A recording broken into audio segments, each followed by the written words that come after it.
Je suis née dans la violence. Avant même ma naissance, mon père avait éclaté la tête de ma mère contre un lavabo, puis il l'a frappée enceinte de 7 mois. Il lui a donné des coups dans le ventre, il lui a perforé un tympan. C'est dans cette violence que je suis venue au monde. Ce n'est pas un détail, ce n'est pas un contexte accessoire, c'est le point de départ. Alors comme tous les enfants, je dis bien comme tous les enfants, j'ai parlé. À 3 ans, mais je n'avais pas les mots. Alors j'ai parlé avec mon corps. J'ai reproduit sur ma mère les gestes que mon père me faisait subir. C'était ma manière de dire.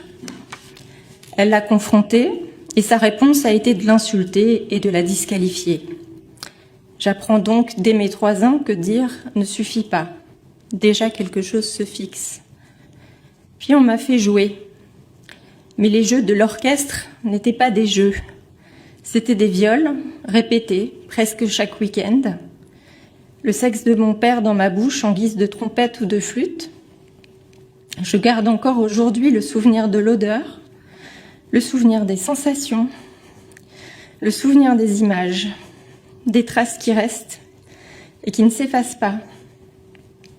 Parce qu'il faut aussi déconstruire l'idée que l'inceste est le reflet d'une sexualité adulte.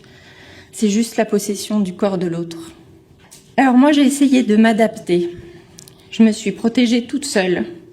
À 10 ans, j'ai cessé de manger pendant les vacances scolaires pour qu'il me ramène chez ma mère, pour ne plus le voir, pour faire cesser ces viols. J'ai tenu presque 2 ans.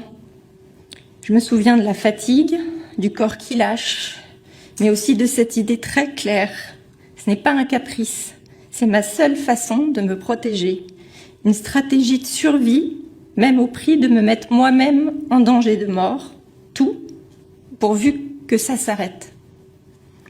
J'avais aussi tissé une toile autour de mon lit pour empêcher qu'il s'approche la nuit. Quand j'y repense aujourd'hui, ce qui me frappe, c'est à quel point j'ai été seule dans ces moments pour sauver ma peau.